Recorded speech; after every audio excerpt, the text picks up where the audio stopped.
Hey guys, tonight we're heading up a golden hill at twilight, where the clouds are warm and pink and smell vaguely of cinnamon and ancient ambrosia. You're standing barefoot on the slippery marble flagstones of Mount Olympus, watching an argument unfold between gods who've had too much nectar and not enough bedtime. There are robes fluttering, sandals slapping, and one harp string being plucked with increasing passive aggression. The air is so thin it tickles your nose, and in the distance, the sun begins its slow sink behind Mount Helicon.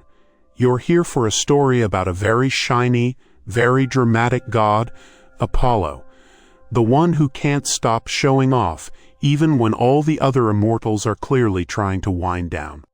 So, before you get comfortable, take a moment to like the video and subscribe, but only if you genuinely enjoy what I do here. And if you're listening from somewhere far away, leave a comment with your location and your local time. It's always soothing to see who else is drifting off around the world. Now dim the lights, maybe turn on a fan for that soft background hum, and let's ease into tonight's journey together. You don't remember how you got up here, exactly.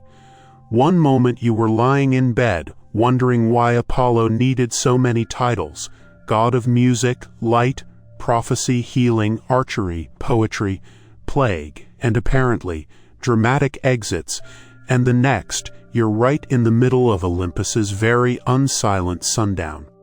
There's a group of immortals bickering near a fountain. The subject, liars.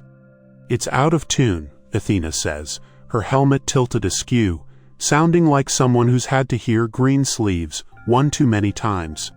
You're out of tune, Apollo mutters, which is both uncalled for and untrue. He's lounging on a golden chaise, tuning his instrument with all the solemnity of a surgeon prepping for heart surgery. Every note he plucks seems to shimmer in the air a bit longer than necessary, like it doesn't want to leave him. His hair is gleaming, his sandals are spotless, he probably waxed his chariot. And yet, he's clearly not in a good mood. You sidle closer, invisible and weightless in that dreamlike way where nothing touches you unless you want it to. Apollo sighs so heavily, a few nearby butterflies give up and spiral to the ground. He's doing that thing again, Hermes whispers to Artemis, who is trying to carve an apple with a hunting knife. The sighing. It's how he warms up, she replies, not looking up. 50 sighs and then the ballads begin. You blink. 50? Nearby, Dionysus is trying to offer wine to a pigeon. Zeus is nowhere to be seen, probably hiding in cloud form until bedtime. You're just in time for the real tension. Another petition to kick Apollo off Olympus. Again. This isn't the first time, you learn. Nor the second, nor, according to Hera, even the sixth. Apollo, she says sternly, has once again refused to stop calling himself CEO of Divine Vibes. It's accurate, Apollo replies without turning around. He's playing something now slow, dramatic, a bit too sad for dinner time. It's always about vibes with you, Athena mutters. You set my helmet on fire with a harp solo last week. That was a metaphor. It was on fire. As the argument simmers, you take a slow walk past the great columns that surround the Olympian courtyard, each one carved with scenes from older times: Kronos devouring his children, the forging of thunderbolts, Hera's first peacock. You find a niche with a stone bench and watch as the light shifts, growing cooler, fading gently toward stars. Apollo's music follows you, echoing lightly on the wind. It's lovely, really, if a bit smug. Then a hush falls. He's finished his solo, standing now, looking far too pleased with himself. I believe, he says with a little bow, that proves my point. Which point was that? Hera snaps. That everything is better when I'm the center of it. A silence. A beat. Get out, Zeus says from somewhere above, his voice like distant thunder under a blanket. And just like that, the vote passes. Apollo is to be kicked out. Again. You expect a tantrum. You expect blazing eyes and sunbeams and harp strings breaking in anguish, but instead Apollo just smiles. He actually seems relieved. "It's about time," he mutters. "Maybe now I'll get some actual narrative attention." Before anyone can respond, he's already packing, slinging his lyre over one shoulder, brushing imaginary lint from his tunic, and heading for the mortal realm, with a strut that belongs on a runway. "Where's he going this time?" Hermes asks. "Where he always goes," Artemis replies, finally biting her apple. "Back to the beginning." And with that, the clouds part. The golden boy vanishes into twilight, and you follow, drifting down from the soft marble and twilight bickering of Olympus to the far stranger, far more chaotic cradle of Apollo's divine legend. You'll see a baby with adult ambitions, cows that mysteriously vanish, a lyre made from a turtle, and a very confusing talent show involving a goat man. But that's all coming later. For now, you float quietly downward, the stars slowly brightening above you, the last pluck of Apollo's lyre still ringing faintly in your ears. You land softly in a field somewhere in ancient Greece, though the geography seems less important than the mood. Everything is warm. Too warm, actually. The grass smells like thyme and ozone, and somewhere off to your left a goat is having an existential crisis. You hear it muttering softly. You're standing near a cave, deep in the folds of Mount Cynthus, on the island of Delos. The cave is glowing slightly. Inside, someone is yelling. Correction, two someones. Leto, daughter of Titans and mother-to-be, is in labor.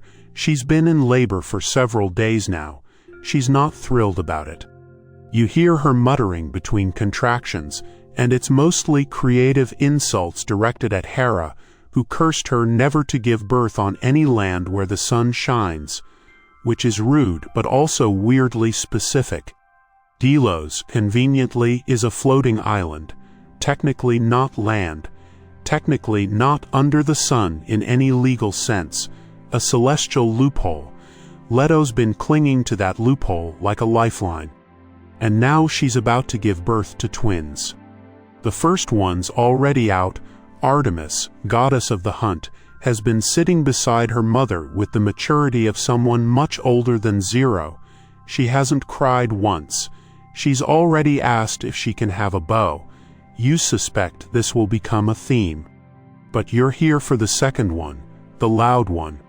The sun is rising again, and with it, so does Apollo. His birth is less peaceful. It starts with a blinding flash of gold. You flinch. Then a sound, like a harp string being tuned for the very first time. And then suddenly there he is, tiny, shiny, golden-haired, and already scowling. Leto sighs and lets her head fall back against the cave wall. "You're welcome," she mutters, barely conscious. Apollo doesn't cry like normal babies. He hums, a deep, vibrating note like the start of a chant. Then, somehow, he begins glowing. "Of course he's glowing," Artemis says, unimpressed. Within minutes, Apollo is walking. He strolls out of the cave, yes, strolls with a purposeful stride and the air of someone late for a photo shoot. His baby toga flaps dramatically in the breeze. "Where's my sun chariot?" he demands, to no one in particular. Leto groans, "At least wait till after breakfast." But he's not listening. He's spotted a reflective puddle and is trying out facial expressions in it. You get the sense this is not a child destined for humility. Later that morning, the nymphs arrive. They bring honey, laurels, a suspicious amount of gold glitter, and a baby harp. Apollo tries to play it before he knows what fingers are. The sound is okay. Passable. He frowns, adjusts his grip, and tries again. Better. He smiles. By the end of the day, he's composed his first hymn. It's about himself. The chorus contains the phrase "most radiant boy" 12 times. Artemis tries to introduce him to a frog. Apollo looks at it, confused. "Can it write poetry?" he asks. You watch this toddler pantheon settle into early godhood like ducks into overly dramatic water. Leto is exhausted. Artemis is already halfway up a tree. Apollo is trying to convince a beetle to harmonize. The myths vary on just how quickly he grew up. Some say days, others say hours. Historians still argue whether this rapid god maturation was meant literally, or if it's a poetic device meant to illustrate divine impatience. Either way, the next morning he's taller, wearing a sun disk necklace, and has declared himself available for prophecies and performances. The frogs scatter. A shepherd nearby starts developing a headache he doesn't understand. And you're still hovering nearby, watching the world reshape itself slightly to accommodate Apollo's ego. It's not malicious exactly, just persistent. He wants to be helpful, he really does. But first, he has to do something about that brother of his. Hermes, the one who stole his cows. You wake to the sound of something mooing. Not nearby, distant, echoing, muffled by layers of myth and mischief. It's a gentle, dumb kind of moo, a sound that suggests the creature behind it isn't fully aware that it's about to become part of one of the weirdest sibling squabbles in divine history. Welcome to Hermes' big debut. It's barely dawn on Mount Helicon, and you float above a field of dewy grass and slightly perplexed cattle. There's no sun yet, no signs of Apollo, just a cave with a dim glow, and inside it, the tiniest con artist the world will ever meet. Hermes is maybe half a day old. He was born late last night to Maia, a nymph who would very much like to be left out of all Olympian drama. She's trying to sleep off a complicated delivery when the newborn godlet decides that lying still is for mortals. By sunrise, Hermes has invented sandals, out of bark, reeds, and something that might have been one of Maia's spare shawls. He puts them on. Then he puts them on backward. Then he laughs. Because Hermes, god of travel and thieves and clever tricks, has just invented plausible deniability. He toddles out of the cave like a little genius raccoon and surveys the world. There, in the valley, a herd of sacred cows. Apollo's cows. The ones he is extremely proud of, the ones he polishes. Hermes blinks. He has no idea who Apollo is. He simply sees opportunity. You float beside him as he sneaks into the valley. There is no stealth. He hums loudly as he tiptoes across the grass. The cows, simple, trusting creatures, watch him with blank curiosity. One tries to lick his face. He recoils. "Respect the drip," he says solemnly. Hermes counts them. 50, perfect. He looks around and finds a long stick. He draws strange symbols in the dirt. You don't recognize them. He probably doesn't either, but it's all part of the vibe. Then, grinning, he turns the herd around and begins herding them backward. Yes, he walks them in reverse. It's incredibly inefficient. A cow trips. But eventually, the entire herd is moving away from Apollo's pasture, backward, with reversed footprints, following a baby in leafy shoes. Some say Hermes also made them wear leafy shoes. Historians still argue whether this was meant to be literal, or if it's just ancient poetic license. Either way, it worked. By midday, the cows are gone. No trace, no footprints leading out, only leading in. Apollo is going to be furious. Hermes, meanwhile, has stashed the cows in a cave near Pylos and is back home pretending to nap. When Apollo discovers the theft, he goes full solar meltdown. He scans the earth from his golden chariot, hair glowing, eyes narrowed. Birds scatter. trees wilt, a mortal poet somewhere bursts into tears without knowing why. Who would dare, he mutters, to steal from me? He interrogates the local nymphs. They shrug. He grills some goats, nothing. Then he hears it, the faintest echo of harp music, badly played, from a cave far off. He swoops in like divine justice wrapped in gold lamb. Inside, Hermes is suckling milk innocently. Maia raises one eyebrow. He's been sleeping all day, she says pointedly. Apollo is not fooled. You, baby, give back my cows. Hermes blinks. Who, me, he asks, his voice all sugar and milk breath. I'm a baby, what's a cow? Apollo lunges, Maia blocks. It's not until Zeus himself shows up, appearing with a thunderclap and a headache, that the truth comes out. Zeus listens to both sides. Hermes, somehow, is still charming with milk on his chin. I'm not mad, Zeus finally says, I'm just impressed. Apollo groans. Hermes grins. It's the beginning of a rivalry that will last millennia. But it's also the start of something stranger, a reluctant respect. Before Zeus leaves, he tells Hermes to make it up to his brother.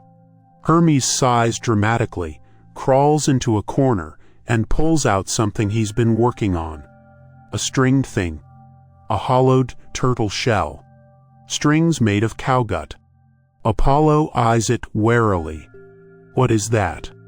Hermes shrugs, call it a lyre. The cave smells faintly of turtle. You drift just inside the shadowy edge of it, where the stone is cool, and the light from the morning sun trickles in reluctantly. Hermes, who has not stopped grinning since the cows were successfully redistributed, sits cross-legged with a makeshift instrument on his lap. Apollo looms in the doorway, golden and scowling. He does not enjoy being out-charmed, especially not by someone who still technically qualifies as an infant. So you stole my cows, Apollo says, then used their guts to make a musical instrument. Hermes plucks a note.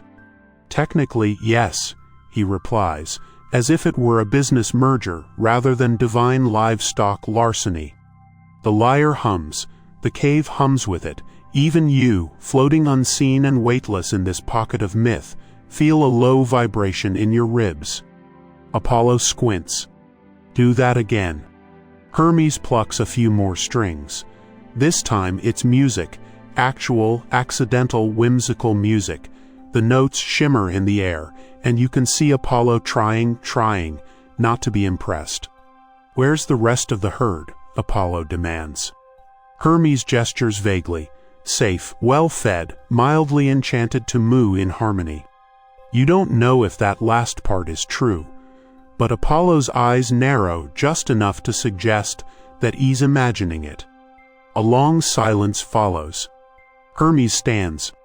I'll give the cows back, he says, brushing a bit of moss from his leafy tunic, if you take this. He holds out the lyre. Apollo hesitates. He doesn't like accepting gifts. It implies gratitude, which is dangerously close to humility. But he takes it. The moment he touches it, something changes. His fingers find the strings like they've always known them. His shoulders soften. The whole cave seems to inhale gently. He plays 3 notes. You feel goosebumps ripple down your dream self's arms. That, Apollo begins. Hermes leans against the wall, smug. It's good, right? Apollo glares. But he keeps playing. By the time the sun is fully up, the cave is glowing. Not with light, exactly, but with sound. Apollo plays a melody that curls around the stone walls, warms the air, and silences even the ever-chatty goat who's wandered in again. You sit beside them quietly, watching this fragile little truce unfold in music. Hermes bobs his head in time. Apollo hums. For a moment, everything is still. Then Zeus appears. I heard music, he says, as if that explains anything. Apollo looks up, slightly dazed. It's mine now. Hermes shrugs. It's always been yours, big bro. Historians still argue. whether this was the moment Apollo officially became god of music, or if it had always been his title, and Hermes just nudged him into living up to it. Either way, from this moment on, Apollo and the lyre are inseparable. You'll see it later in murals, in statues, in frescoes where his golden fingers stretch across strings that no mortal ear can truly hear. You'll hear it in lullabies sung by nurses who never knew where the tune came from. And you'll feel it now as Apollo turns, walks out of the cave, and lets the first true song of Olympus pour from his hands into the waiting wind. He's still vain, still a little smug, but now he's a musician. And unfortunately, for the rest of the gods, he's about to get really insufferable about it. You hover just above the clouds now, somewhere east of Mount Olympus, watching a golden chariot skid wildly across the sky. Apollo has officially been handed the keys to the sun. This is, in retrospect, maybe not the best idea. Zeus, in a rare burst of fatherly delegation, decided that young Apollo, fresh off his musical epiphany and recent cow-based reconciliation, should take over the celestial light duties from Helios. The older sun god, it turns out, was looking for a lateral career move into quiet obscurity and possibly olive farming. Apollo, of course, said yes before anyone could explain what the job actually entailed. And now the sun is rising at a 45-degree angle, birds are flying sideways, and somewhere in Corinth, a rooster has crowed 3 times in confusion and given up entirely. You see Apollo standing at the front of the chariot, hair blowing dramatically, eyes narrowed behind golden lashings of wind. He's trying to look composed, trying to appear as if steering a flaming solar chariot pulled by 4 immortal horses is something he does every day. It is not. The reins keep tangling. The horses Pyra, Eos, Aethon, and Phlegon are beautiful but temperamental. One of them is literally smoking. Another keeps trying to loop back toward the east for a snack. You drift closer and hear Apollo muttering, "Left, left, wait your left, Phlegon." The sun jerks violently. Below, the Aegean shimmers as if startled. Shadows zigzag across rooftops. A philosopher in Athens has a mild existential breakdown and writes a haiku about it. Apollo grimaces. He's been practicing for weeks. Artemis helped by firing arrows at him from inconvenient angles. Hermes offered a tutorial involving marbles and a flaming goat, which didn't help, but was technically on topic. But theory is one thing. This is celestial traffic. Historians still debate whether Apollo was actually meant to replace Helios, or if the myths simply overlap like dramatic cousins at a family reunion. Some believe Apollo only drove the sun chariot on special occasions, like weddings or Tuesdays. But the point is, he's doing it now, and it is not going smoothly. You float beside him as he tries to regain control. Sweat glistens. The reins snap once, loudly. He reattaches them with a curse that you can't repeat at bedtime. "Too high," Artemis calls from a nearby hill, sipping something from a wooden cup. "You'll roast the birds again." Apollo growls. He pulls left, hard. The sun drops a little too fast. In Sparta, an entire vineyard ripens prematurely. A merchant wakes up to find all his figs have cooked into jam. By noon things are better, not great, but better. The horses stop trying to pirouette. Apollo finds a rhythm. The chariot glides more than it lurches. The earth breathes a little easier.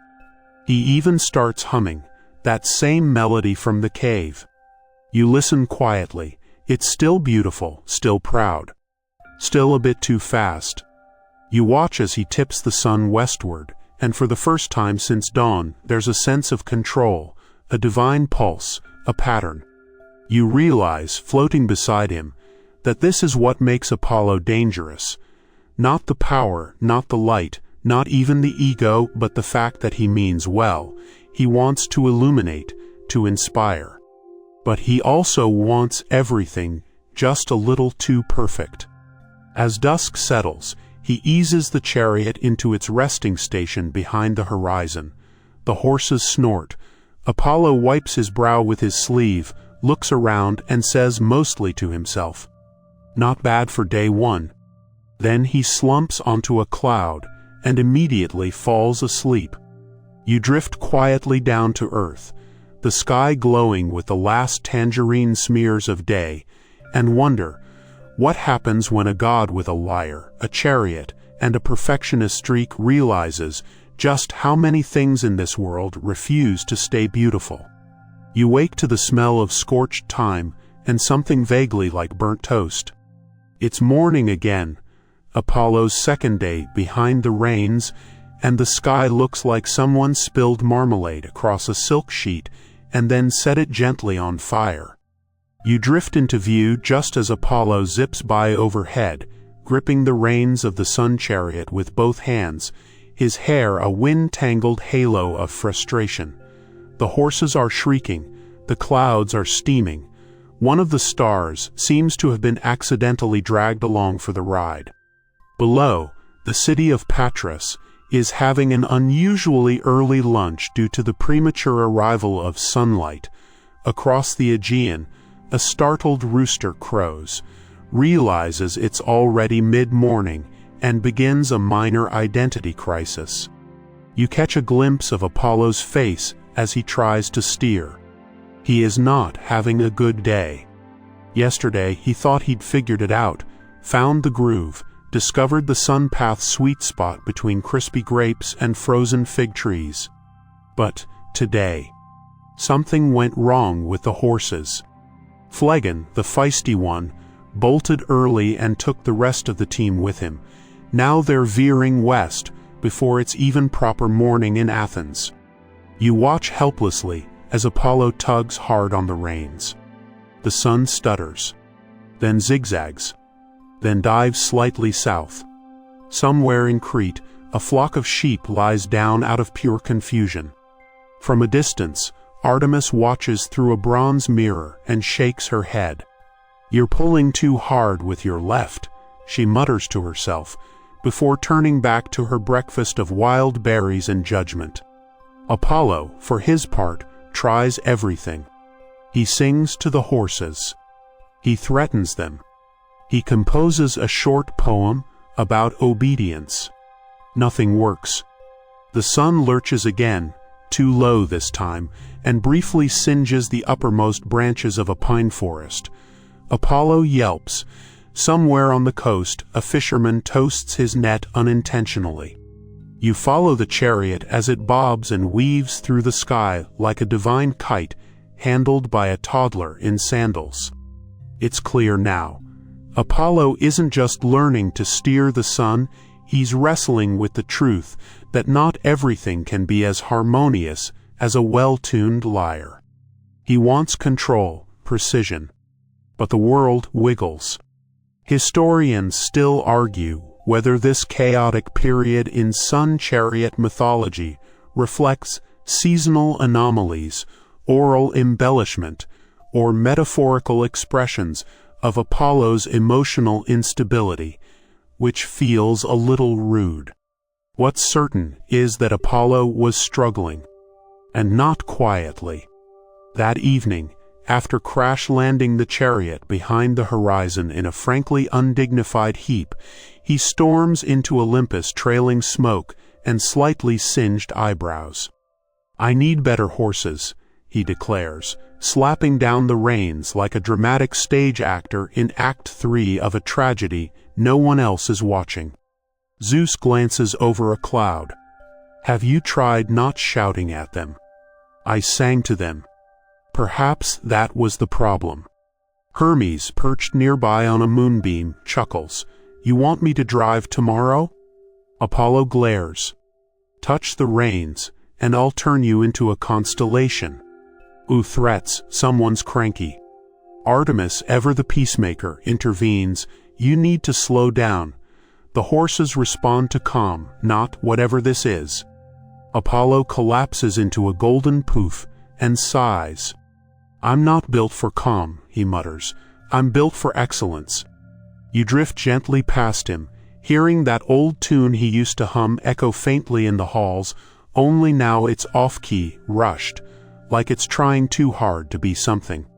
That night, you follow Apollo back to his private chamber, half temple, half recording studio, and watch as he sits cross-legged on the floor with his lyre.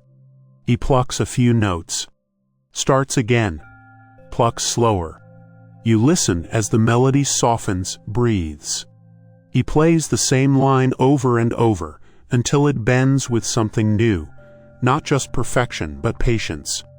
And outside, the stars inch forward, gently indifferent, waiting for the next morning to begin.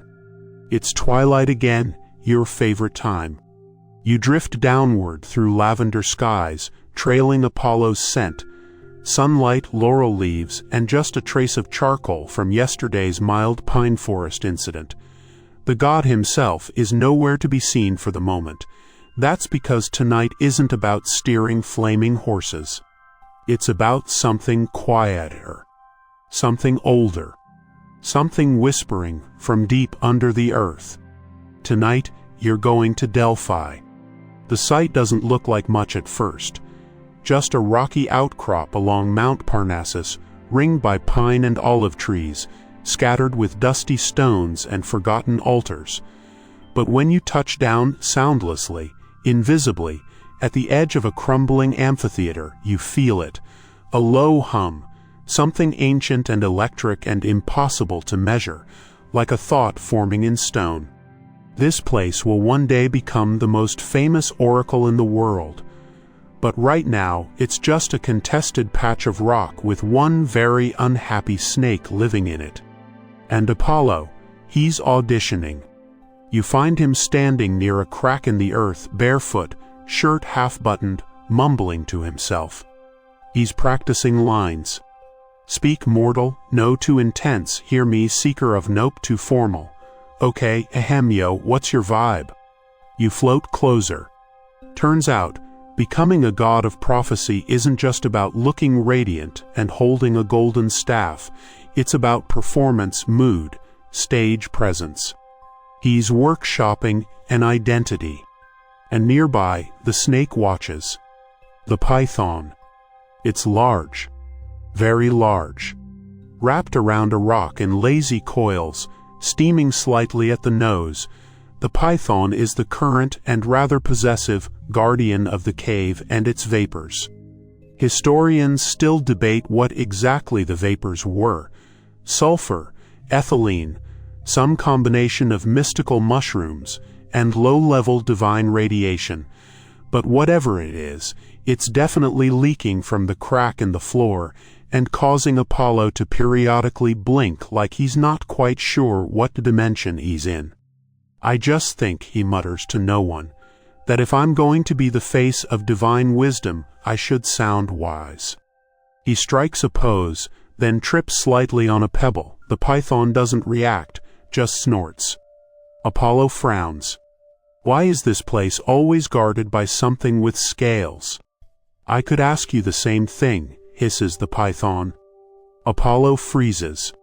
Oh, you talk. I hiss and talk, it replies, multilingual, thanks. What are you doing in my lair? Apollo puffs up, reclaiming my divine birthright. Whose birthright? Mine. I'm the god of light and truth and also vibes. You're not even holding a torch. Apollo lights a small flame in his palm and tries to look dignified. It flickers out. Look, he says, exasperated. We can do this the hard way, or we can wait. Actually, it's just the hard way, isn't it? The python yawns, revealing far too many teeth. Apollo sighs, right, okay, fine. What follows is less of a battle, and more of an awkward standoff involving some radiant shouting, a few well-aimed musical notes, and, eventually, a strategic blast of sunlight aimed at the snake's tail. The python, apparently unimpressed by most of it, finally slithers off with a parting glare. "Fine, you want the cave? Have the cave, but I'm going to tell everyone you used a harp." Apollo brushes dust from his tunic. "I invented heroic musical combat," he mutters. You watch as he sits down, still panting slightly, near the crack in the stone where the sacred fumes leak upward. He closes his eyes, listens, and then, for the first time, he speaks a prophecy. It's not perfect. It's not even very clear. But it rings. It echoes. And miles away, in a shepherd's dream, a voice whispers a truth he didn't know he needed. Delphi has begun. You wake to the scent of ash and distant olive trees. The sun is barely up, and you're already warm, not from the usual sleepy Olympus haze, but from something thicker, heavier. You're standing near the cave at Delphi again, but something has changed. The air feels tense. A low rumble rolls through the ground, and somewhere beneath your feet the python stirs. Yes, that python, the one Apollo mildly banished a few days ago. Turns out, he didn't go far. You glide down beside Apollo, who's standing atop a half-built stone platform with a bronze staff in one hand and a very stern expression on his face. He's wearing armor this time. Light, ornamental, mostly decorative, the kind that says, "I'm serious now," even if the laurel wreath tucked behind his ear says otherwise.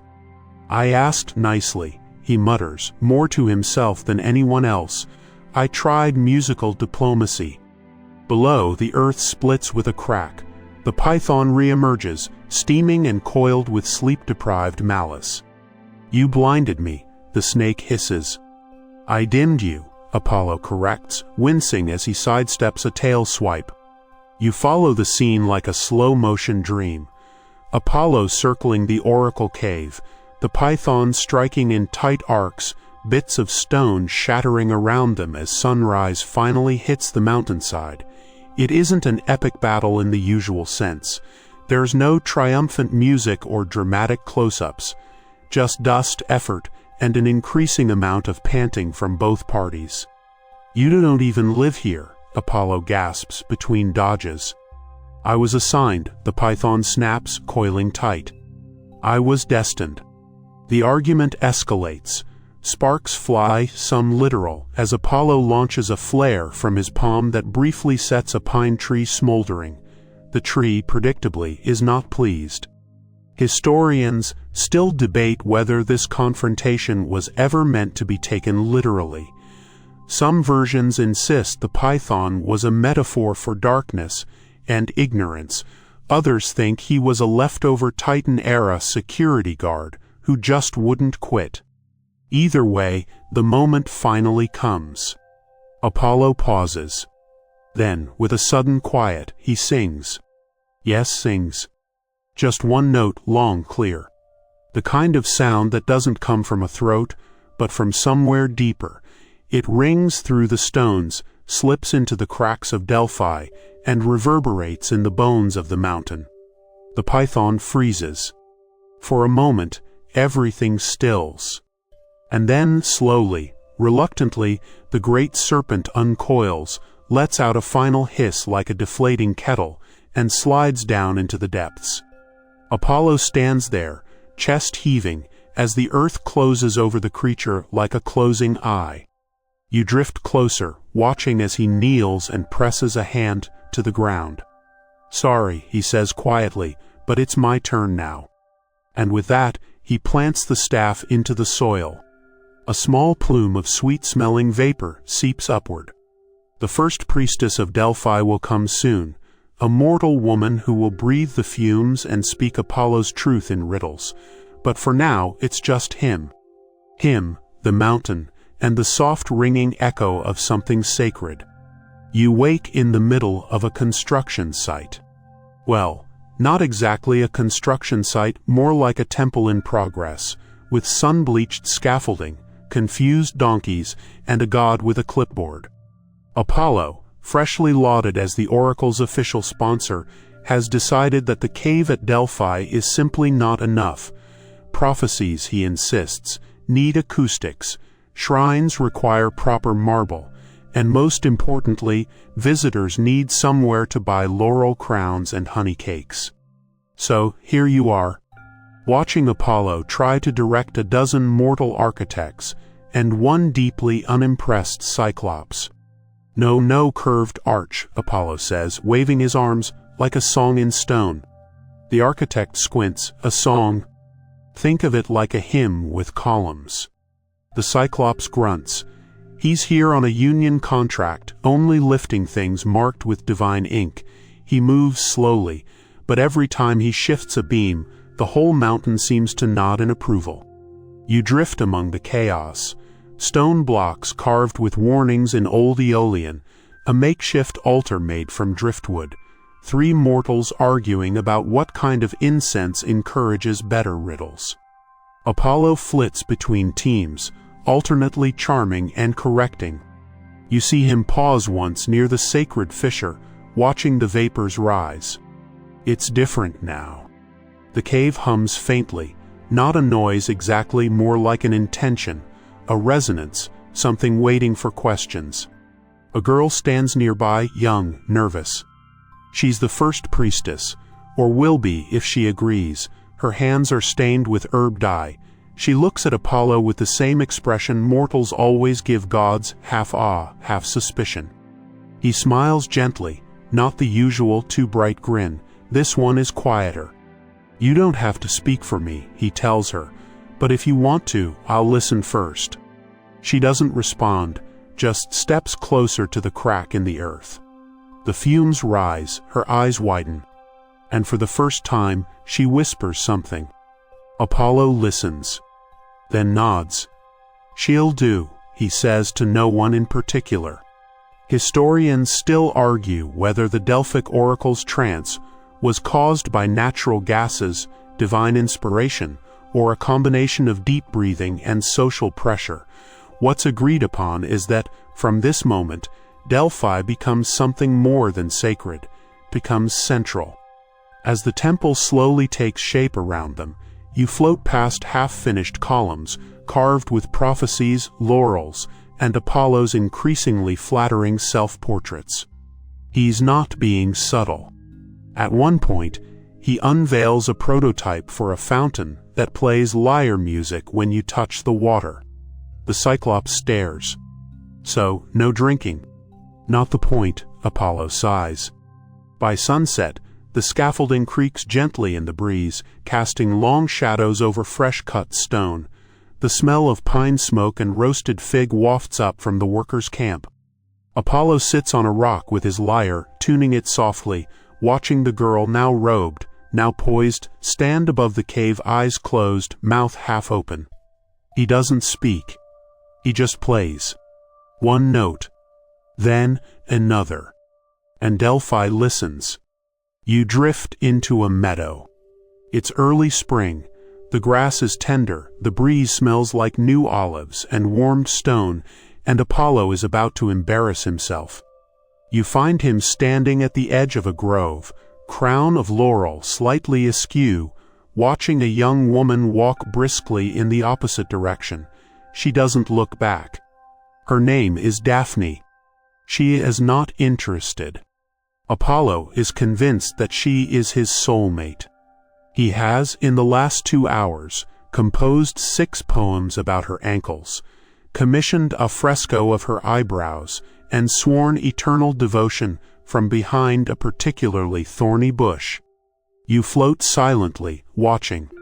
She will never go for you, Artemis mutters from a branch above. She's sharpening an arrow and not bothering to hide her amusement. She doesn't know me yet, Apollo replies, straightening his tunic. Once she hears my ballad of laurel-scented radiance. She's running, brother. And indeed, Daphne is picking up speed. Apollo steps forward, then hesitates. You notice something odd. He's been hit. On the edge of his shoulder small, glittering, embedded like a shimmer of sunlight, not one of his arrows. No, this is Cupid's work. Historians still debate the specifics of the encounter, whether Eros, tired of Apollo's teasing, shot him out of spite, or if it was a cosmic prank gone too far. Either way, 2 arrows were loosed. 1 gold, 1 lead. Apollo got the gold passion, instant adoration, full throttle longing. Daphne got the lead. Complete disinterest. So, you watch now as a god pursues a nymph who wants absolutely nothing to do with him. Apollo calls her name, recites a poem mid-sprint, tries a romantic sonnet between breaths. Daphne dodges trees like a deer, faster than anyone should be barefoot in a forest. Her hair flies like a banner of, "No thank you." Apollo gains ground. He's fast, divine, he hardly touches the grass. But so is she. You float alongside her, feeling the wind she kicks up, watching her mouth shape silent prayers to the river god, her father. Then, just before Apollo reaches her, something happens. Her steps slow, her arms raise, and her feet begin to root. Literally. You see her toes dissolve into bark, her skin becomes smooth and pale as tree skin, her fingers stretch into delicate branches, leaves unfurl from her hair, her heartbeat slows into sap. She becomes a laurel. And Apollo stops. He stands before the tree, panting, glowing, confused. He places one hand gently against the bark, and something flickers across his face, not anger, not sadness. Something like shame. He steps back slowly, then kneels, and says quietly, "Then let this be sacred." He makes a wreath from her leaves, wears it not in triumph but remembrance. And from that day on, the laurel becomes his symbol, not of conquest, but of beauty untouchable, of love misfired, of knowing when to stop chasing. You float up into the branches beside what once was Daphne. The wind shifts, the leaves whisper, and somewhere deep inside, you hear her sigh, free at last from pursuit, even if rooted forever in story. The air tonight is rich with the scent of olive oil and regret. You're following Apollo again, but this time he's not chasing a woman, thankfully. He's composing, not music exactly, something more self-indulgent. He's writing poetry. Specifically, poetry about being unlucky in love. You find him seated under a fig tree near the banks of a glimmering river. The water is quiet. The moon is out. It's the kind of evening that poets live for, and gods try to monopolize. Apollo sighs deeply and scribbles on a sheet of papyrus. You peer over his shoulder. The title, Ode to the Nymph Who Fled. The first line, "O root D beauty, why did you branch away from me?" You drift back a respectful pace. He's writing not just about Daphne now. This is a full anthology of romantic failures. The section headers include Love in the Time of Immortality, Rejected by Mortals, and Other Tragedies. Cupid must be stopped. You suppress a smile. Nearby, Eros lounges on a lily pad, absently tossing gold arrows in the air, and pretending not to eavesdrop. He whistles when Apollo gets to the dramatic third stanza about weeping into the laurel leaves. Apollo glares at the arrow boy and dramatically turns the page. Soon, he begins reciting aloud.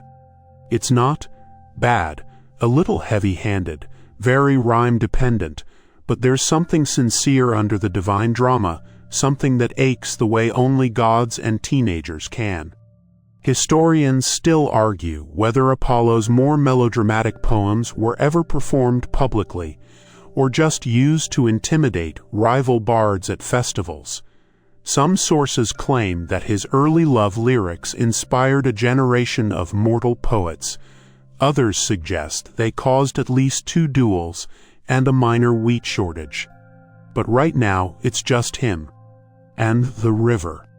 And the glow of moonlight on half-sincere metaphors. Then something shifts. You hear the flick of wings. From the edge of the water comes a soft splash. A woman steps out tall, serene, holding a golden bow. It's Artemis. Apollo brightens.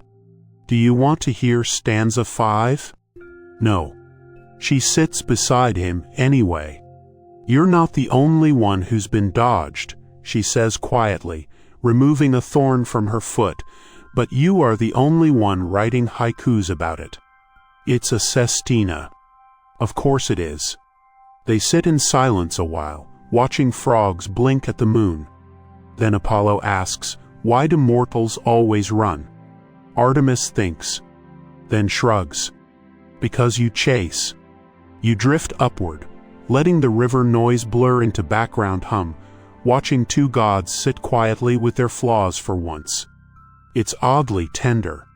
Even Eros stops flipping his arrows and leans back to float.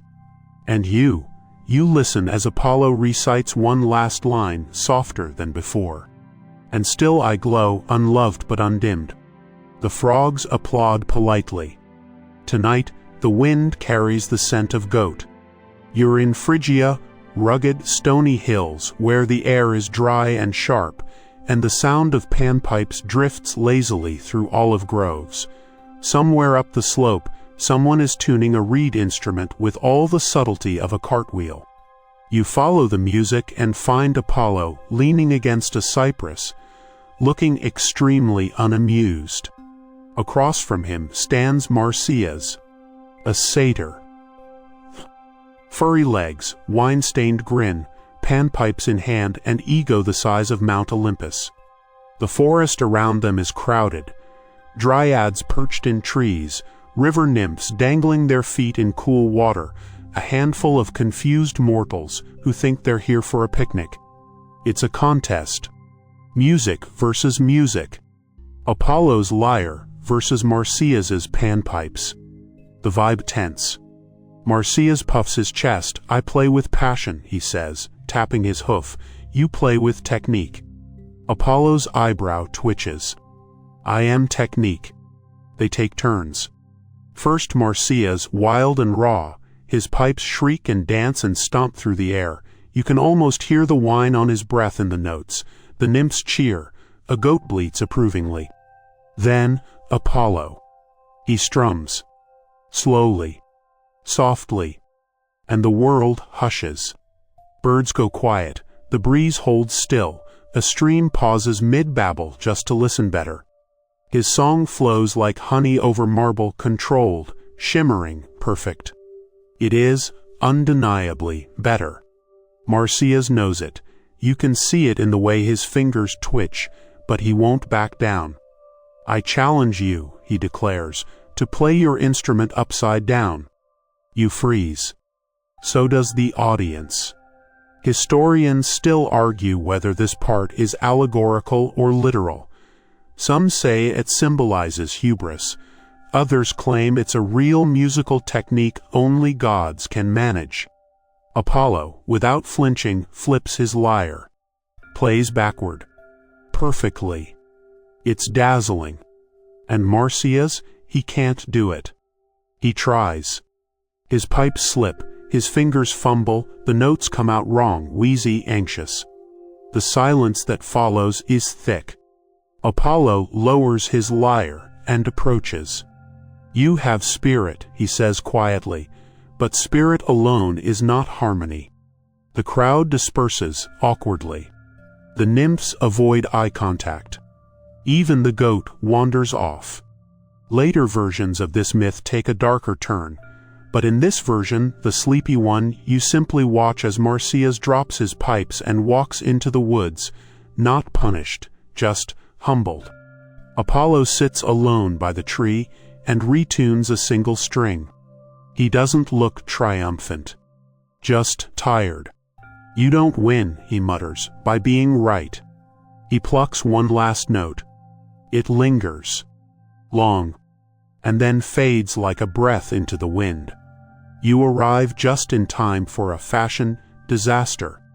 The sun is high over Lydia, and the court of King Midas is in full swing, peacocks strutting, dancers twirling, the faint sound of someone badly tuning a harp in the background.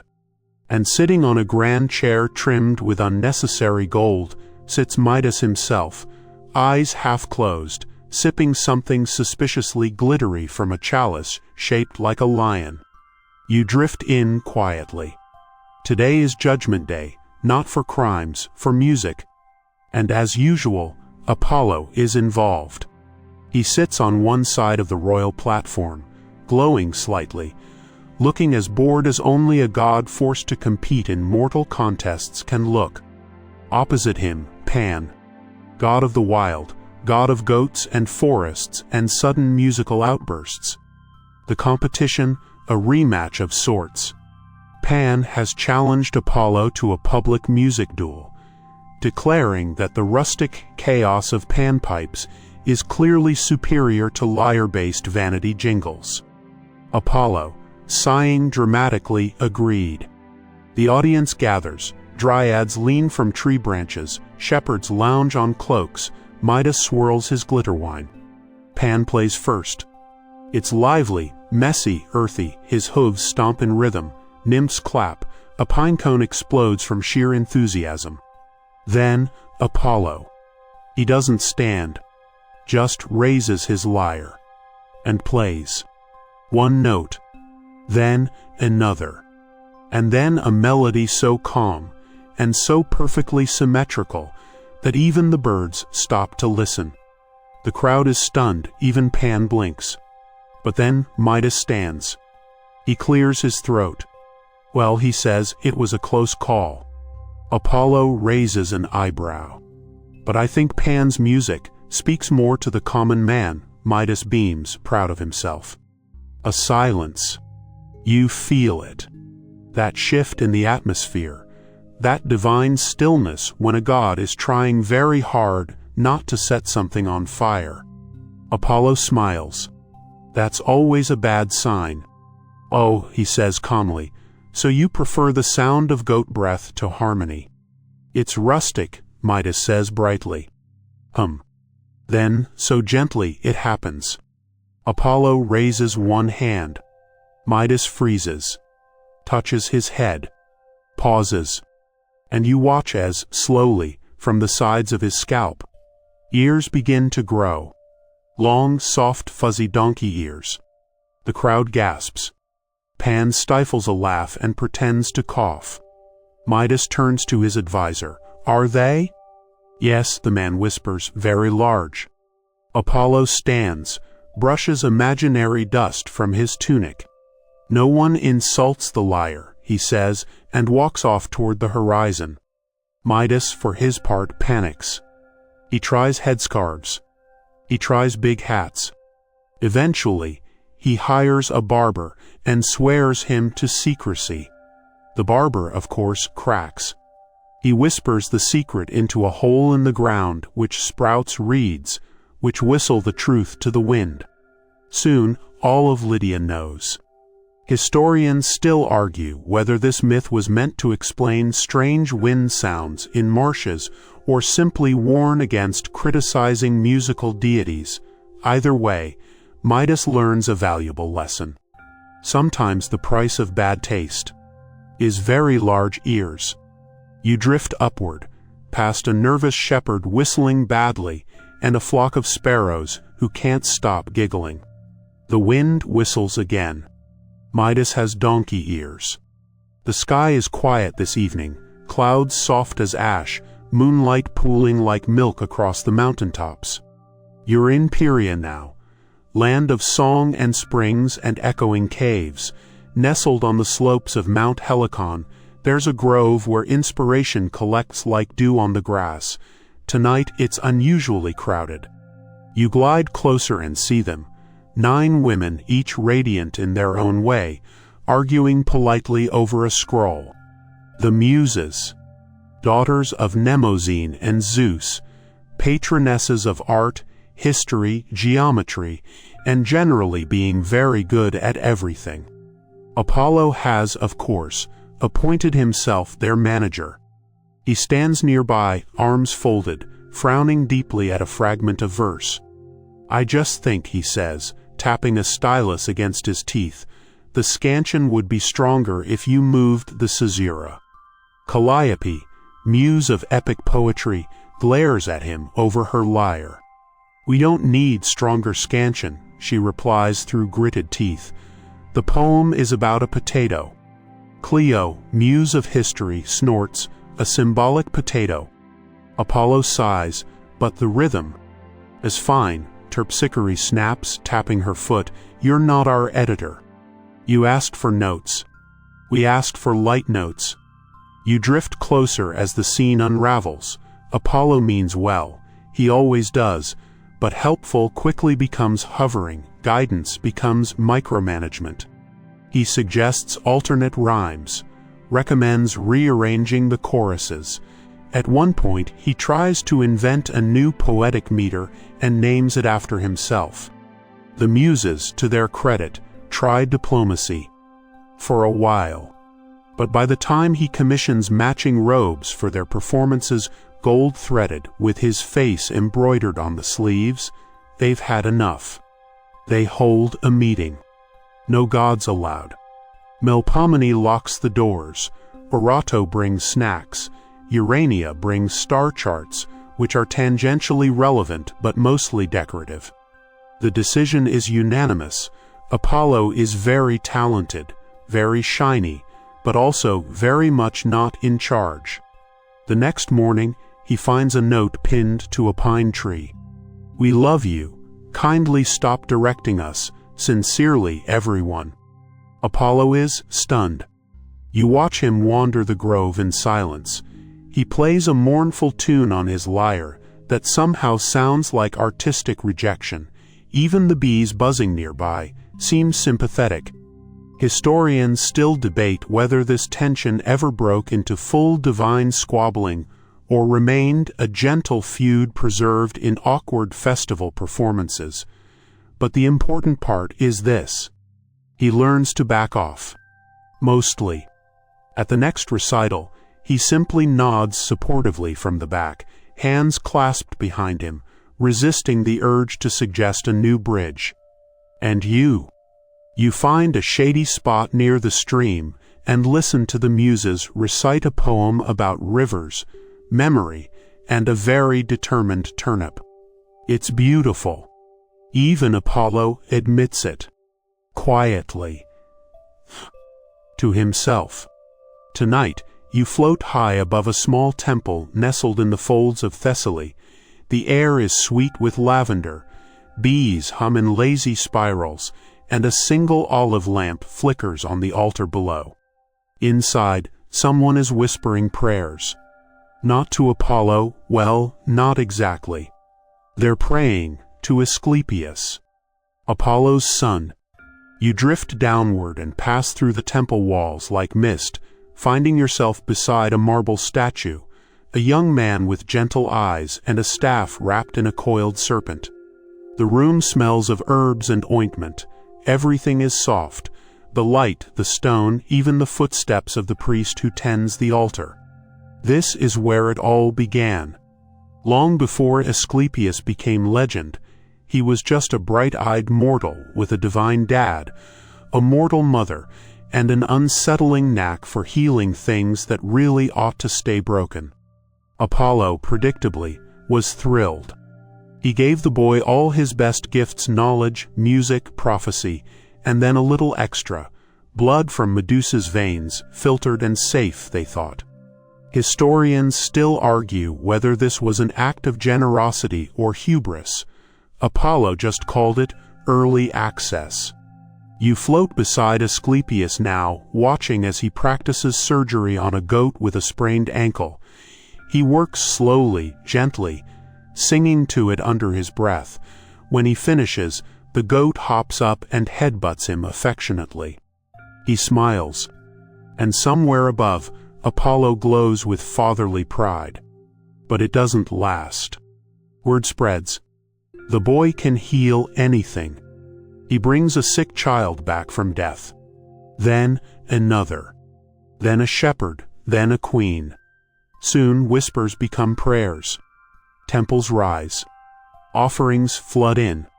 Mortals start skipping their sacrifices to Hades entirely.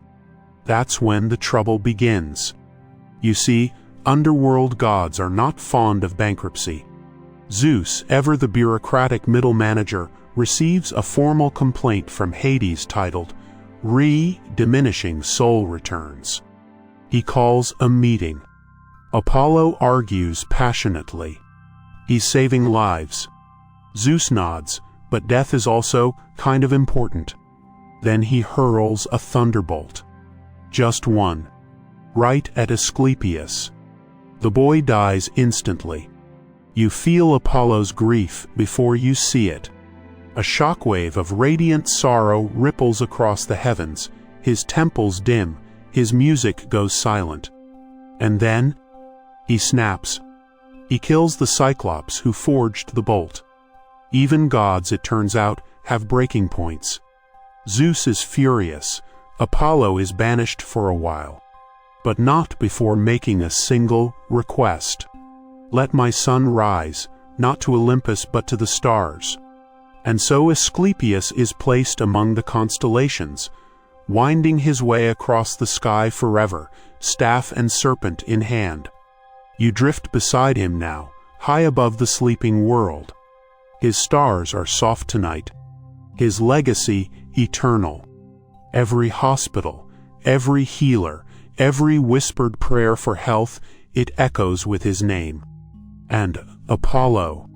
He still visits the statue in Thessaly, plays a soft melody, lights a single lamp, and whispers, "He should have lived longer than me." You arrive in the middle of a thunderstorm. But it's not a natural one. It's Zeus. He's pacing the clouds, robe crackling with static, eyes glowing like celestial spotlights. Every time he snaps his fingers, thunder rolls somewhere inconvenient over a wedding, a harvest, or a philosopher's nap. You glide past him, carefully. He's furious. And it's not about mortals this time. It's about Apollo. Again. After the Asclepius incident, where Apollo retaliated against the Cyclops for the death of his son, Olympus has had enough. Even Hera agrees, and she hates agreeing with Zeus. You find Apollo not in Olympus, but just outside the gates, pacing in a very dramatic, storm-lit fashion. He's not even trying to hide his sulking. "This is absurd," he mutters. "Banished me, I'm practically the logo of Olympus." Hermes leans against a pillar nearby, munching on an apple. "Well, technically, you murdered someone." "They weren't someone, they were Cyclops." Hermes shrugs. "Still a department we need." The vote is passed. Apollo is to be banished. Not to Tartarus, obviously. That's for real villains. Not even to the mortal world, exactly. He's being contracted out. To a mortal king. As a servant. You blink. Yes, that Apollo. Sun charioteer. Poet of the heavens. Healer, archer, oracle. He is now to be an employee. You drift beside him as he descends from Olympus slowly, reluctantly, dragging his feet like a glowing teenager sent to time out. Below, Thessaly stretches wide and green, cattle graze, farmers sing to fig trees. It's all terribly rustic. Apollo is to work for King Admetus of Pherae. As a shepherd. He lands in the pasture with a theatrical sigh. Cows scatter. A goat faints. You watch him meet the king, who bows immediately and tries not to stare directly at the divine glow. Apollo mumbles, "I'll take the night shift." Admetus wisely says nothing. And so begins one of the strangest episodes in godly history, the solar deity herding sheep. At first, he's terrible. He loses 3 goats in a thunderstorm. The cows refuse to line up alphabetically. He tries to compose an epic about dairy practices. No one listens. But slowly he adjusts.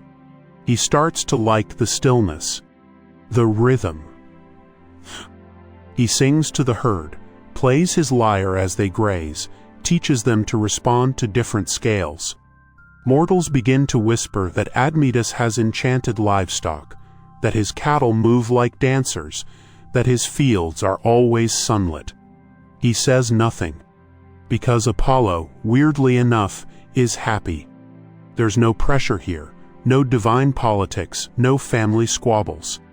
Just grass, and music, and the occasional goat who insists on chewing his robe.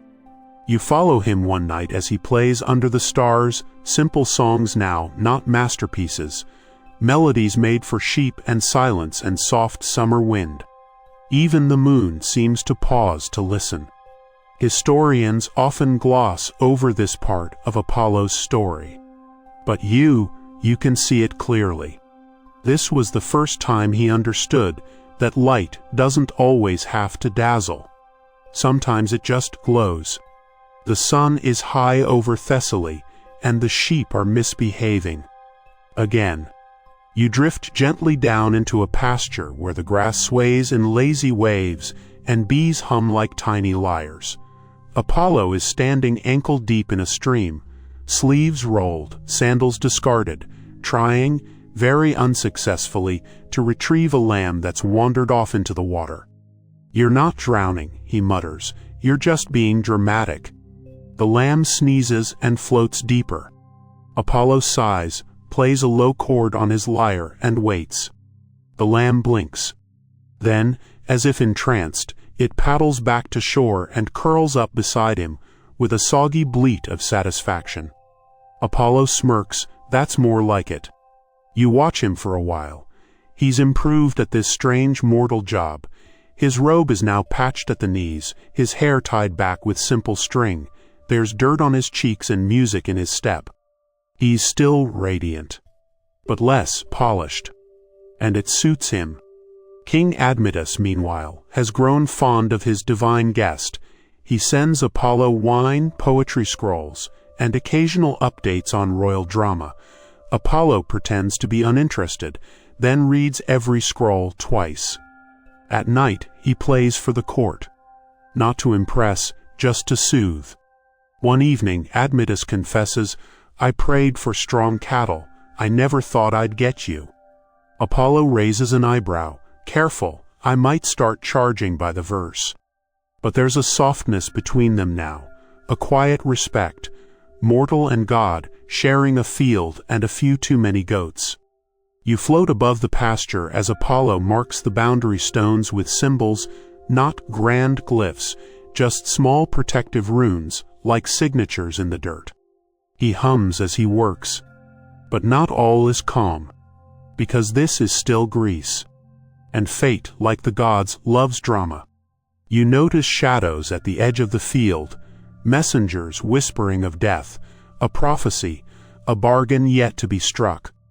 Admetus, kind-hearted fool that he is, has been marked for early death. And Apollo hears of it. You watch him stop mid-song one night, face frozen. He doesn't say anything, just puts down the lyre. He walks into the woods, alone, and hours later returns with a new promise burning in his eyes. "I won't let him die," he says simply. "How?" someone asks. Apollo shrugs. "I have connections." He doesn't elaborate. But you float high enough to see him later that night, standing on a hilltop, head tilted upward, murmuring into the wind. To fate. To the fates themselves. Historians still argue whether he bribed them with song or threatened them with silence, but somehow, impossibly, they agree to a deal. If Admetus can find someone to die in his place, he will live. A grim little clause. Apollo nods, and returns to the palace, smiling, as if life and death were just more sheep to herd. You wake to the sound of a chisel. Not a divine one, just mortal hands, carefully shaping stone into meaning. You're in foray again, but it looks different now.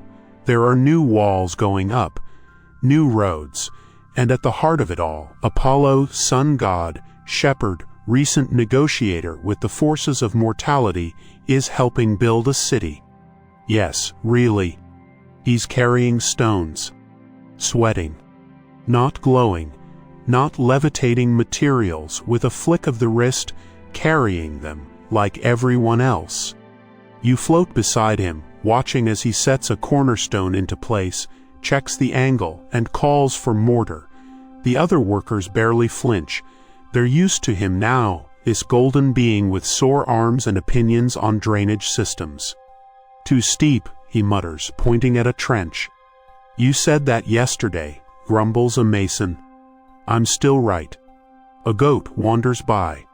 Apollo pats it on the head, absently. You drift upward, taking in the city's slow rise, symmetrical streets, stone walls shaped like verses, fountains placed not just for function but for harmony. He's designing with music in mind, everything flowing like a score. Even the sheep pens are in golden ratio. You glide past an amphora being painted. It shows Apollo with a shovel.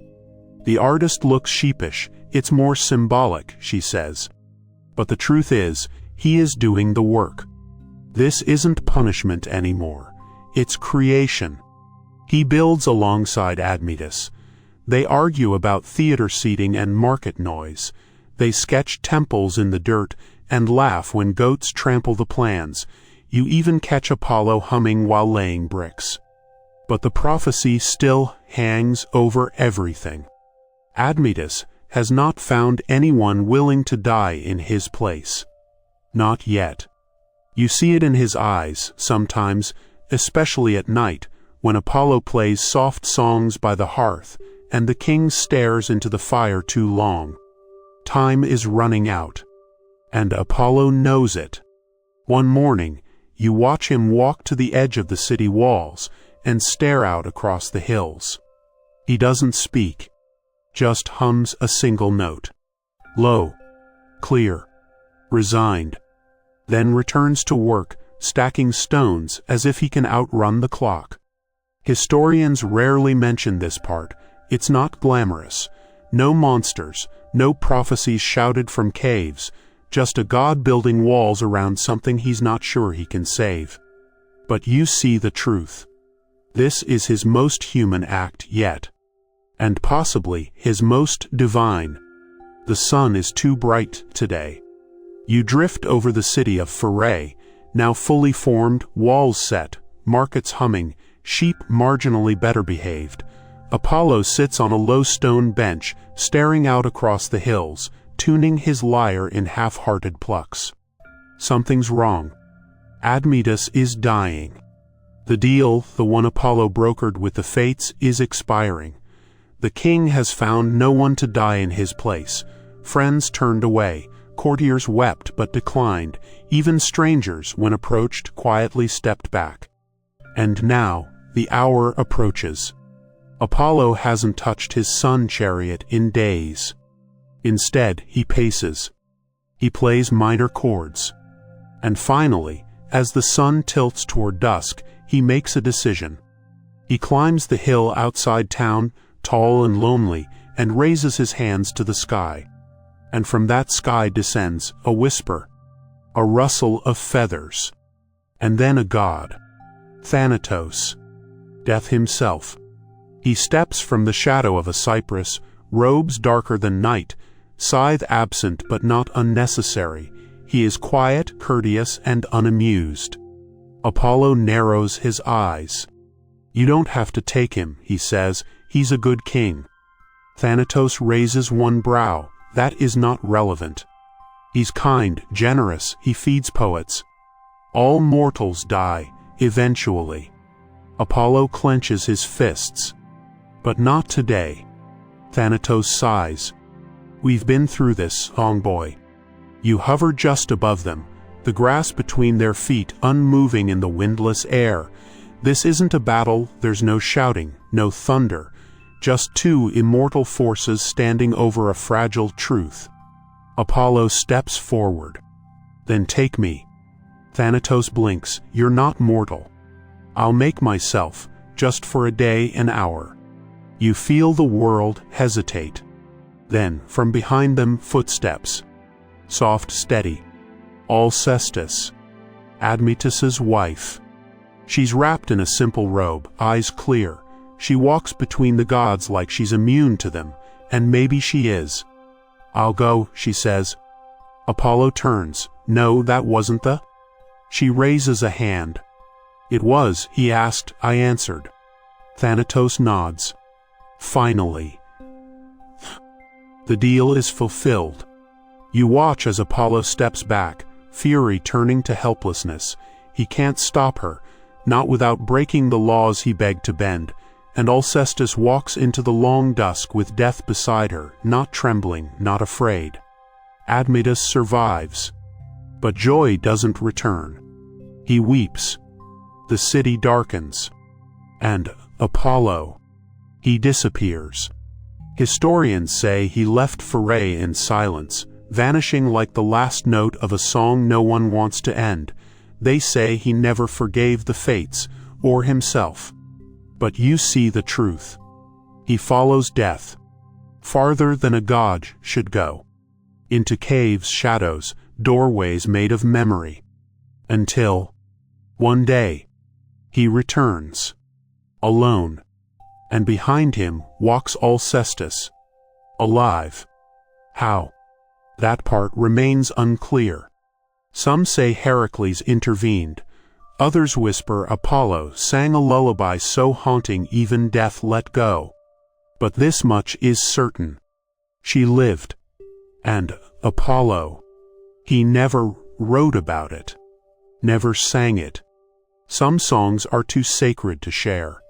You watch him return to Olympus at last, silent, tired, carrying nothing but a wreath of asphodel tucked behind one ear. He says nothing to the other gods, just picks up his lyre and plays. You wake to the hush of twilight when Olympus starts to glow, and even the gods stretch lazily, blinking at their endless to-do lists. You hover just above the marble courtyard, drifting among columns that blush gold in the fading sun. Apollo is back, barefoot, quiet, different. He doesn't sweep in on a sunbeam. He doesn't announce himself with song. He just walks to his old spot by the reflecting pool and sits down like someone who's been out in the weather too long. The gods watch. Whispers float through the air like lazy bees. Did he really try to trade himself for a mortal? Did death flinch? Did he cry? You float above it all and feel the weight Apollo brings with him, not shame, not pride, just a deep amber-colored silence, like a song you don't want to interrupt. But one figure breaks the stillness. Artemis. She approaches her brother with a loaf of honeyed bread and a bottle of something stronger. He glances up. She shrugs. You look like someone who tried to fight a shadow. He doesn't smile, but he eats. They sit together in the glow of Olympus, feet dangling over the edge of the clouds. You were right, he finally murmurs. About what? Chasing. Artemis tilts her head, and he closes his eyes. I'm done running after mortals. She leans back. Sure you are. But the moment is broken by a soft step. Hera. Yes, that Hera. She stands a few paces away, arms folded. You brace for thunder. But she says, Zeus wants you to take the sun again. Apollo doesn't answer. So Artemis does. He's tired. Hera looks at Apollo closely, like a queen taking inventory. Then fine, and disappears in a burst of hibiscus-scented wind. That night Apollo dreams, and in that dream you follow him not through battlefields or temples, but through fields of wheat, orchards heavy with fruit, and streams that sing in gentle chords. He's walking barefoot, carrying nothing. Then, in the dream, he looks up and smiles. Just a little.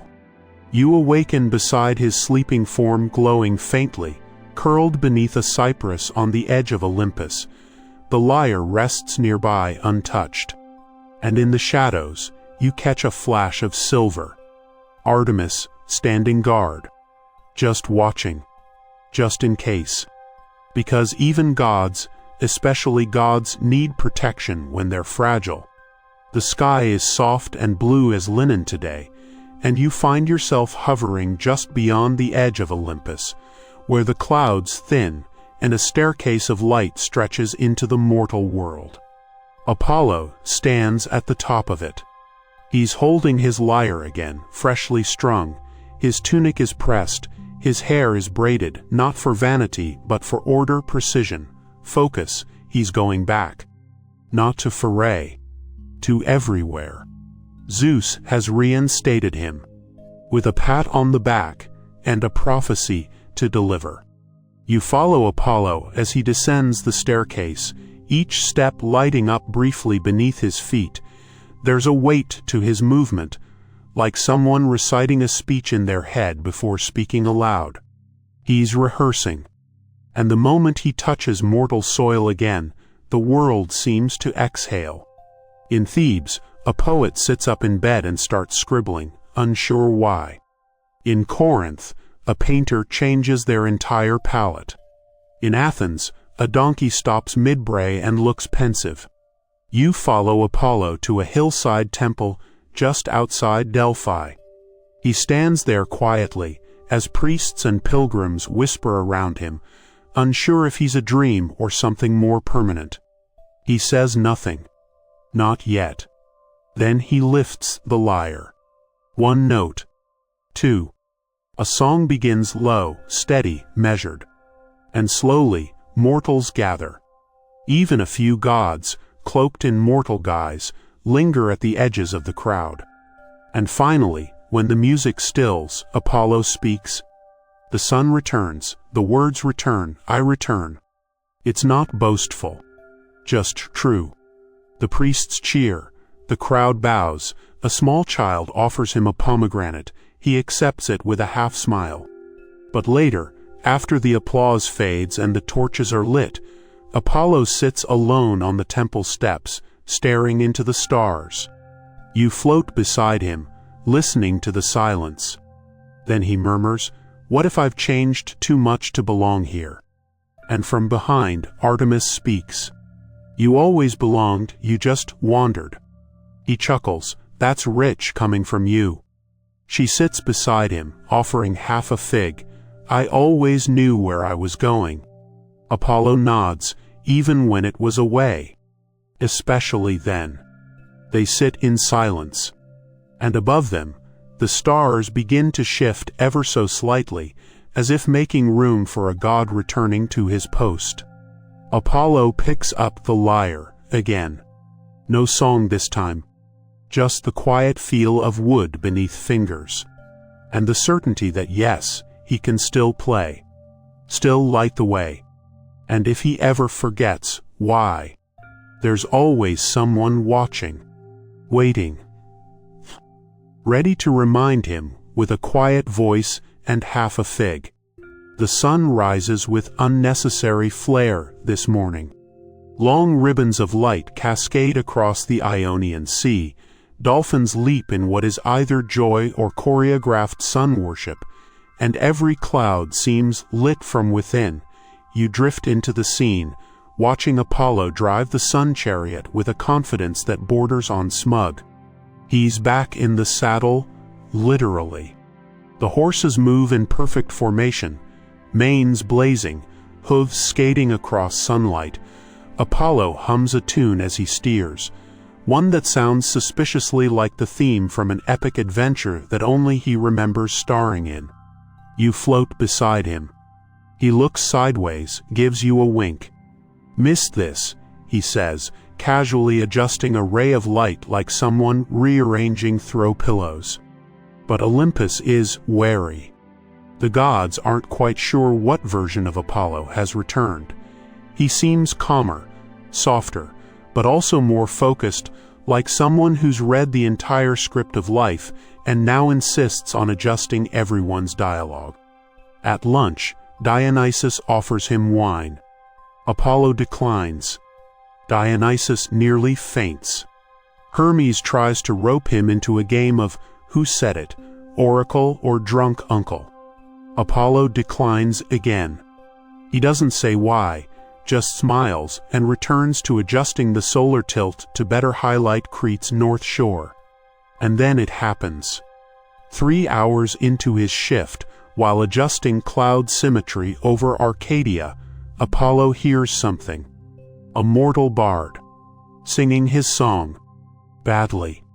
You watch as Apollo's face changes, mouth twitching, eyes narrowing, fingers tightening on the reins. The bard is performing a version of one of Apollo's old odes, but he's made edits, rhymed golden with molten, added a chorus, turned it into a sea shanty. Apollo shudders. This, he mutters, cannot stand. Historians still debate what happens next. Some say he descended mid-performance, wrested the lyre from the bard's hands, and performed an impromptu masterclass on iambic hexameter. Others claim he simply tweaked the man's vocal cords, so they only worked in Dorian mode. But you see the truth. He waited until nightfall, then visited the bard in a dream, gently. And by gently, you mean in full choral surround sound with echoing strings and visuals. The bard woke the next morning with ink-stained hands and a new version of the song, complex, moving, and possibly divinely co-authored. Apollo, back in his sun chariot, smirks as he steers the dawn into being. Much better, he says to no one in particular. You watch him ride across the sky, golden robes rippling, sunbeams curling from his shoulders. And while he may be back to shining, there's a new weight in his light. Not heavier, just deeper. Like sunlight filtered through water, or music rewritten after heartbreak. You drift into Corinth at sunrise, where the olive trees rustle like old parchment and the rooftops gleam with dew. The city is already waking, bakers kneading, goats arguing, and a troupe of musicians warming up in the central square. That's where you find Apollo, standing completely still, staring. You follow his gaze, and see the source of his distress. A group of mortal musicians, bright-eyed, enthusiastic, and tragically off-key, are rehearsing a modern remix of his oldest hymn. It's fast, loud, full of handclaps and somehow cymbals made from fish scales. Apollo is aghast. They added drums, he whispers, as if reliving a personal betrayal. A nearby crow caws in sympathy. You float beside him, watching his expression shift from confusion to horror to something dangerously close to creative rage. This, he says slowly, is not music. It's kind of catchy, Hermes offers from a fruit cart, might be popular with teenagers. Apollo doesn't answer. He just walks straight into the middle of the square. The musicians pause mid-rehearsal. A lute string snaps in panic. He raises his hand, not threateningly, but with the eerie calm of a god who is about to teach someone a very beautiful lesson. I wrote that hymn, he says, during a solar eclipse. It's about divine mystery and the weight of longing. The drummer blinks. We thought it needed a drop. Apollo closes his eyes, breathes. Then he plays. Not loud, not flashy, just a single melody on his lyre. Soft, layered, alive. The rhythm winds through the square like mist. People stop, turn, even the market stalls fall quiet, The sound seems to curve around the corners of the buildings, seep into the stones. The musicians stand frozen. Then slowly, one by one, they join him. The remix fades. The hymn returns. And when it ends, no one speaks. They just listen to the silence that follows. Apollo nods, turns, and walks away. "Leave the fish symbols," he mutters. Later, you find him sitting by a fountain, tuning his lyre, watching his reflection wobble in the water. "Maybe I overreacted," he says. You say nothing.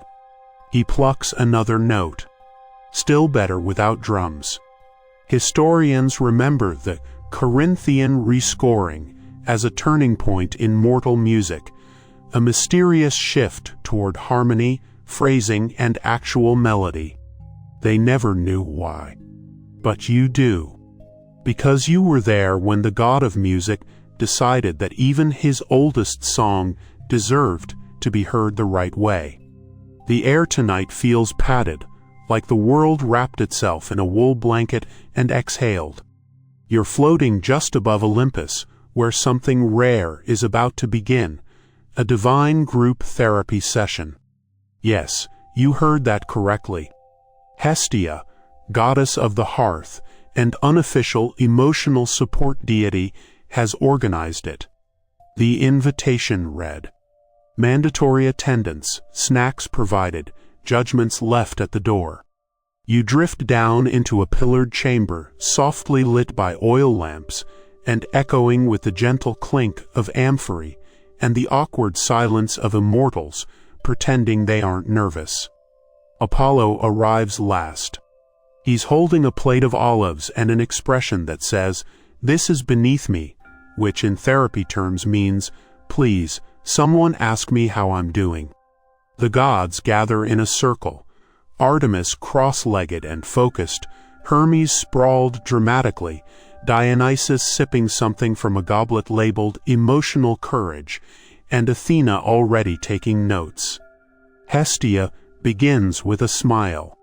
Let's talk about boundaries. Apollo looks around.